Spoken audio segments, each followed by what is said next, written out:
Torin Talks, and today I'm going to be talking about Star Wars The Last Jedi. Got a lot to say about it. Let's just get right into it. And a lot of people are, having some feelings about it, and we're going to talk about it and see how it goes. Disclaimer, if you have not seen the movie, do not watch this video because you will get spoiled, so just fair warning ahead. I'm going to start with the things that I really liked and the plots and the points that I liked, and then I'm going to talk about the things that I didn't really care for so much. So the first thing that I'm going to say, I did like that the action picked right up where we left off, so there wasn't really any confusion as to where the characters were and what their motivations were and why they're, doing the things that they're doing. I did enjoy Kylo Ren this time around. I mean, I loved him the first time around, and this time I just thought he was phenomenal. I liked the way that his character went down. The only thing that I wish is that they would explore the dynamic of someone who does like hardcore atrocities while being on the dark side and then flip to the light. I felt like that would have been a little more dynamic versus like, I'm going to kill the bad guy and then be the bad guy. I mean, that's the whole kind of Sith order of doing things, like the rule of two. That is their whole MO from the beginning of time. It's like you have the master, then you have the apprentice, and eventually the apprentice kills the master and becomes the supreme evil. And that is a story that we all know, especially if you do follow Star Wars lore. So I kind of was hoping that they would have did something a little different, and that maybe he would have flipped and turned good, and then everybody had to deal with this person. Like, how the f*** are we supposed to work with him? And he was just murdering people, like, last week or whatever. I feel like that would have been a little bit more interesting than what happened, but, what do I know? The psychic link between Rey and Kylo Ren, I thought that was really interesting. I thought that was something that hadn't really been touched on. You can have Force ghosts and connect with people in the Force that are on the same side as you. This is the first time I think I've really seen someone from one side of the Force and the other side of the Force kind of have a bond and communicate and kind of talk about their different ideologies. Forced me to look at Luke a little bit different when you find out that he tried to murder Kylo Ren. It's like, yeah, I go to the dark side too if my uncle's trying to murder me. The throne room scene, that was hands down my favorite scene. I thought it was brilliant. I love seeing Rey and Kylo kind of fight with each other, and they had the elite Praetorian Guard there, and I was all here for it. And I really love how they kind of made them move shadow-like. If you ever played like old school, I'm totally about to date myself here, but whatever. Old school Super Nintendo Return of the Jedi, when you get to the end where you're about to fight the Emperor, they have like, their version of the Shadow Guard, and they move in that same kind of super slick way, and I loved seeing that in the Praetorian Guard. I was just here for whatever Adam Driver was selling. He could have been selling, it could have been me, let's just put it like that, because if he would have been like, come to the dark side, I'd have been like, alright, I'll be right there. So luckily I'm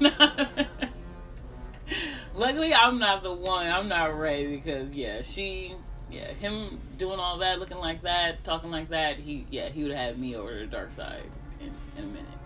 I did like the throwback that they were doing to the classic series still. It wasn't as heavy-handed as it was in Force Awakens, where it was kind of beat by beat, whereas it was taking little moments, giving you that comparison, such as Rey being trained by Luke. Of course, that's gonna bring up memories of how Luke was trained by Yoda and the situation. You're in this isolated, remote planet with this crazy old hermit. It was very much that kind of same scenario, except whereas Yoda was trying to teach Luke and Luke was too headstrong to kind of understand it. It's kind of Luke was still that same headstrong person, and Rey was the one that was trying to get him to understand. So Luke's dynamic really didn't change, which I thought was very interesting and very well done, when he still had that Luke-ness. Yoda even touches on that in the movie when they brought him in, and he tells Luke that you still haven't learned. You're still doing the same shit I told you about 20 years ago. I really enjoy Finn's character. I don't, however, enjoy the pairing they gave him this time. I felt that the Rose character was unnecessary. I would have much preferred that Finn and Poe had did the mission and they had this side little buddy cop mission. Poe's interactions with Leia and kind of brushing up against her and being like, yo, you shouldn't do it like this. I feel like they should have gave that to the Admiral and then still made her do the same sacrifice at the end, do the same beats.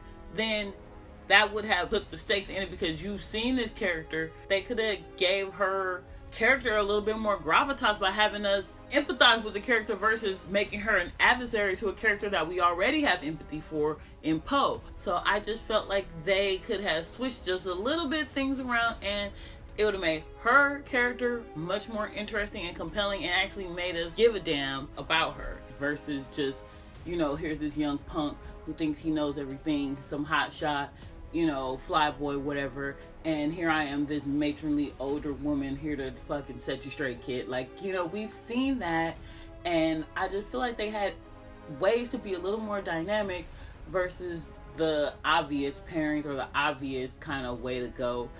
And that's kind of my main critique of the movie. It was times where they could have had moments of greatness, and then they just settled for kind of like moments of mediocrity, and that really bums me out on a lot of levels. Yeah, I think that's pretty much what I liked about the movie. So I'm going to get into what I didn't like and what I think could have just been changed, just tweak a little bit, and what I just flat out was just like, you know, cut the BS.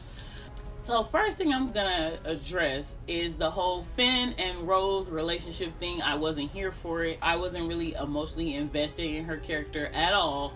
Second thing, I am not here for the fucking Mary Poppins flying back into the ship. I was just like, that literally broke my suspension of disbelief. And let's be honest, we're watching Star Wars here.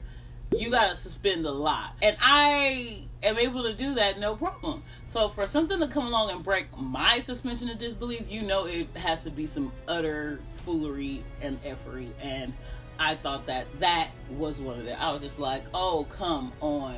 I did like the interaction with Chewbacca and the Porg. They were very cute, and I liked them all on the ship, and he was just kind of like screaming at him like, you know, get the hell out of here and leave me alone.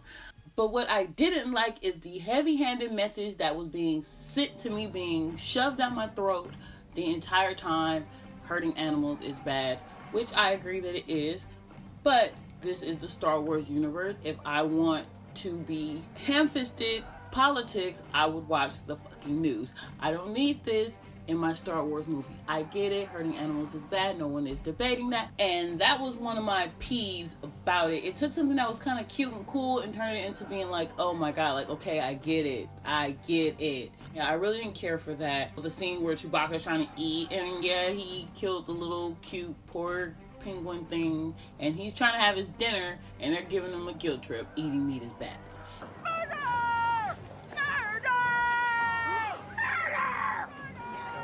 Then you have the horse races, and they're abusing the animals, which is super sad. And it's like, you know, abusing animals is bad. There's nothing wrong with these messages inherently, but I just feel like I do not need to be beat over the head with a fucking message. It literally was like that scene in, if you've ever seen Don't Be a Menace, where the message is so ham-fisted that they make a point to put a basically alarm like, this is a message. Even though we were free, we were still slaves in the mind. Message! You know, it's kind of tough. Growing up in the hood without a positive male role model to look up to. Message! That is not a good thing. One thing that was very off-putting for me was the amount of Disneying, I will say, that this movie had. I don't need someone to point out, this is funny, this is a message. Just tell the story, and the moments that are supposed to be funny will be funny. The moments that are supposed to be poignant will be that. Rey this time around, she wasn't really endearing or charming or any of the things that I found her in the first movie. I found her in the first movie to be super delightful. And whereas in this one, it was just kind of like, I wasn't getting anything. None of the emotional things that I needed from her. Kylo was giving me everything, and she wasn't really giving me anything. My main beef with this was that things that they set up in 7 didn't really manifest themselves. And then the things that did, they were kind of a letdown from being built up with this suspense. And then you get the answer and you're like, really? One of those things being the mystery of whose race parents are, and then just comes to find out it's like, yeah, your parents were just some fucking space crackheads, then yeah, whatever, forget about them. Dude, really? All that for that? Like, that was such a colossal letdown. That payoff was terrible. It made no fucking sense. It made no sense whatsoever. And yeah, like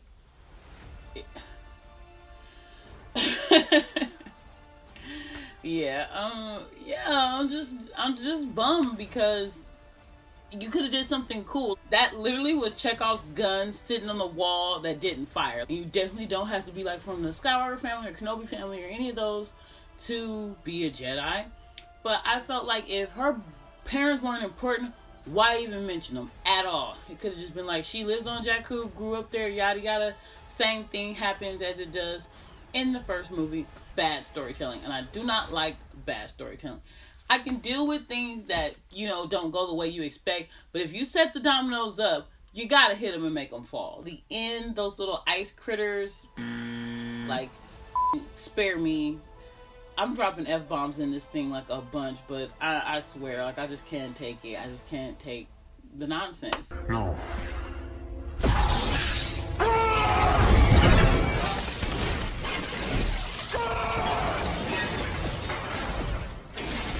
It is, yeah, spare me.